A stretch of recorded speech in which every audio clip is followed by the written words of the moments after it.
Welcome back to yet another vlog with Car Connections. Make sure you hit the thumbs up and the subscribe. Doing a quick little walk around of my GLC43 AMG. Lights look pretty badass. You can see all the lights also turn on along the handles right there. Mirrors are folding in by themselves. You can kind of see some of the lights inside of there. Let's see if we can get the headlights on a little bit. Pretty neat. Super bright lights. There's the door handle I was talking about. It's illuminated. And then this is illuminated down here too. Let me move the door real quick. What's cool about these vehicles, man, what's one thing about Mercedes is the refinement. It's pretty neat. There's the AMG. Call this threshold? I think that's what you call it, I'm not sure. So yeah, pretty neat. In regards to the quality, again, all this is extremely soft touch, and it has such an amazing feel to it. And you would think this is like, I don't know, some of that fake pleather that you see a lot in Volkswagen, but it's actually real leather, guys. And it has this nice little stitch. You have the Burmeister speaker there. I think it's 18 speakers, and of course traditional Mercedes-Benz. Almost every Mercedes-Benz lineup. They've been doing this for quite some years. I remember having a Mercedes back in, what was it, 2013, 2014, and this was already part of them. They don't traditionally have them like other cars, which are extremely traditional. They're here. All the controls for them are here. So to move forward, move this forward, back, rest of the headrest, and then this extension right here, this actually extends forward, which is this one right here. Pretty neat. You can't really see it. I'll turn her on right now, but you know, one thing about Mercedes-Benz is their quality. This is pretty neat. The AMG logo on the bottom. You can see all the LED lights. I like my old Dodge, right? Come with the old school bulbs. But I think hopefully for next year they'll put some LEDs. Pretty neat, man. I love the wood grain in here. Everything's controllable here. You have your different dynamic modes from Sport, Sport Plus, Comfort. You can change your suspension settings here by 1, 2, and then with not. It actually will turn on depending on how rough you want the ride. I always have it in full sport. Pretty straightforward. This is the active fuel. It basically turns off when you're at a stoplight. And one thing I like is this active exhaust button. When I had my Alfa Romeo Giulia Quattrofoglio, they didn't have this, and the only way you can get the exhaust loud on the Alfa was you had to put it in R mode, which is race mode. But they should have had this, which is pretty neat. Oh, and it's a press of a button to turn on the exhaust. If you have this in Sport Plus though, you'll get the full sound of the exhaust. Pretty neat the way they both kind of open up here. The seats are extremely comfortable. Kalahari, what is it called? A peanut butter interior. It's like a two-tone. It's hard to really tell, but the paint job on this car is extremely awesome. One thing that was weird about the car though is like you can open it here, and it doesn't have a capless fuel, which is kind of weird. I would have imagined, you know, Mercedes would be up to par already where it doesn't have this. Which is weird because I think that Ford and GM, the Camaro, and both the Mustang have a capless fuel filter, and you just kind of put the fuel in, which is pretty neat. But of course, this thing is on premium unleaded only. And I'm trying to remember, I know the wheels, it's hard to tell on the video, but the wheels are actually 21s. Come stock like that. I can't remember the wheels, the rear tires. I want to say they're 285s. They're pretty wide, guys, if I'm not mistaken, and they're running on some Dunlops, which is kind of unique.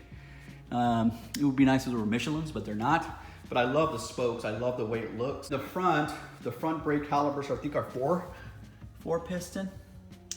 You can't tell them, but they're actually gray. And again, it's a V6 twin turbo, pushing out 385 horses in the front, and the torque is 385. And don't get hyped up. You might think this car will not move. It will move, guys. It's all-wheel drive. One thing that people have really loved about the vehicle, which one of the things that caught my attention was really that new grille. that you guys see there. On the 2020 model, that's called the Panamera Grill.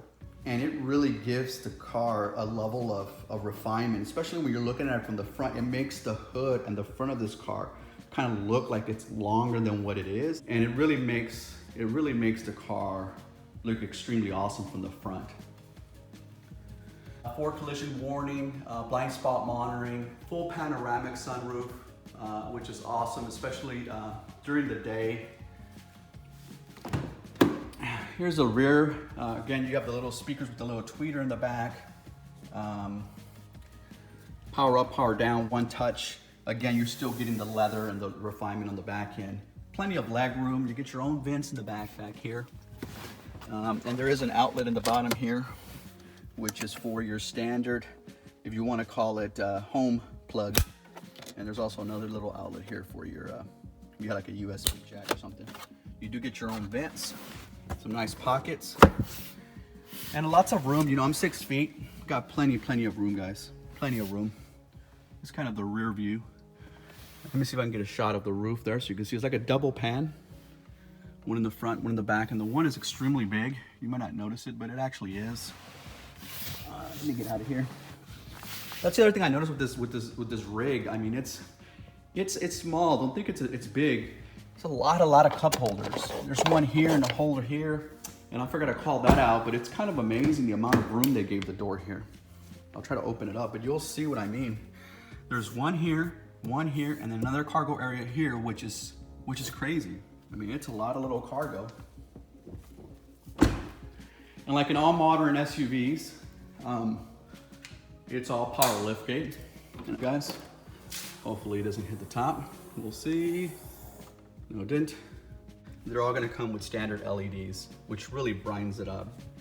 What's cool again with these seats is you can actually use power folding and they'll actually fall forward.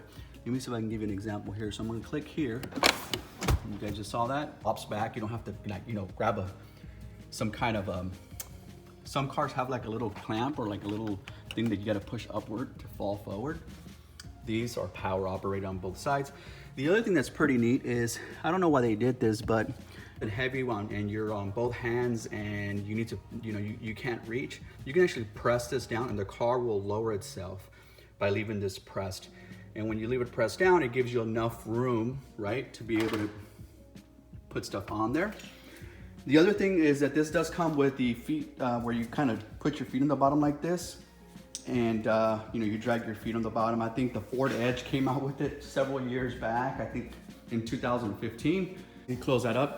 The only thing that I don't like about the vehicle, believe it or not, guys, there's one thing that's kind of weird. Most people don't notice it, but you see the quad exhausts. They do look fantastic, guys, but when you actually go in there and the lighting is terrible, you'll see that it's just one exhaust and it's making it look like two. So there's really one out that's coming out, not two. Again, most people won't notice that unless you're told like I just did, but I love the rear view. It has such a stocky view to it, so. We come this way. I need to get it tinted. The rear comes tinted, but not the front. It needs to be tinted. When you go in the car, you'll see how all this lights up real neat. See that? Here's the ambient lighting coming in. Everything feels real good to the touch, guys. Everything feels like it has a little bit of weight and has a nice little noise to them. Everything is well lit. Here's the LCD screen on it. You can actually configure it to different things. I think it's like 5 or 4, something like that. And you can actually reconfigure this whole thing, which is pretty neat. And I'll just go ahead and start it up real quick.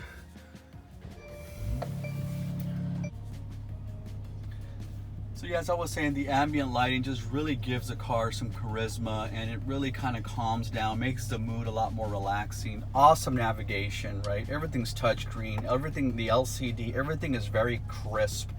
The air vents feel real nice to the touch, and you can hear the little clicks, and everything just seems very quality made. And it doesn't seem, guys, it is quality made.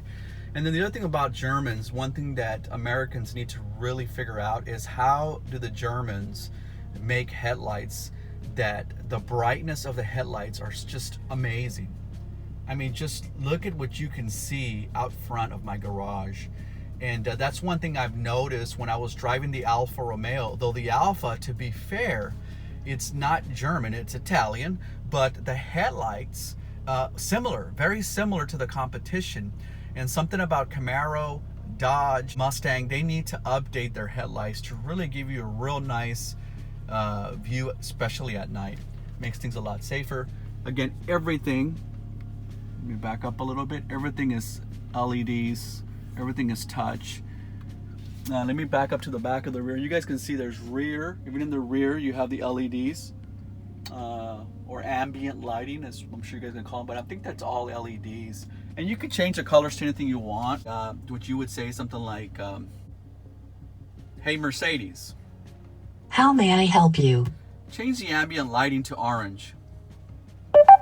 Okay, I'm changing the color. So that, that's a pretty cool neat trick. And I mean, it has unlimited, literally, colors, unlimited. I'm not even joking. Like, you can put it to almost any color you want. So that's pretty much it. A quick review of the exterior and interior of the car. Had the car for 4 months, really enjoying it. Fuel efficiency on this car, the real world, I've been seeing around 20 to 21 miles per gallon. I think that's actually pretty neat. I didn't buy the car for the mileage. I bought the car for the looks, and I wanted to switch it up a bit, as I've been driving kind of in the same segment for quite some time. And again, just typical Germans, real nice fit and finish, real good quality. The leather, the steering wheel feels extremely well. All this is leather, you know, all this is leather. Everywhere you touch has soft touch. Everything is extremely soft touch. No matter where you touch, it feels amazing. The only thing that I noticed that this is not made out of Alcantara. Need a couple of cup holders, but yeah. Cool, guys. All right, thanks for viewing, and the next shots I'll probably do is be doing some 0 to 60s. Who knows? All right, guys, take care. Have a good night. Make sure you subscribe. Peace.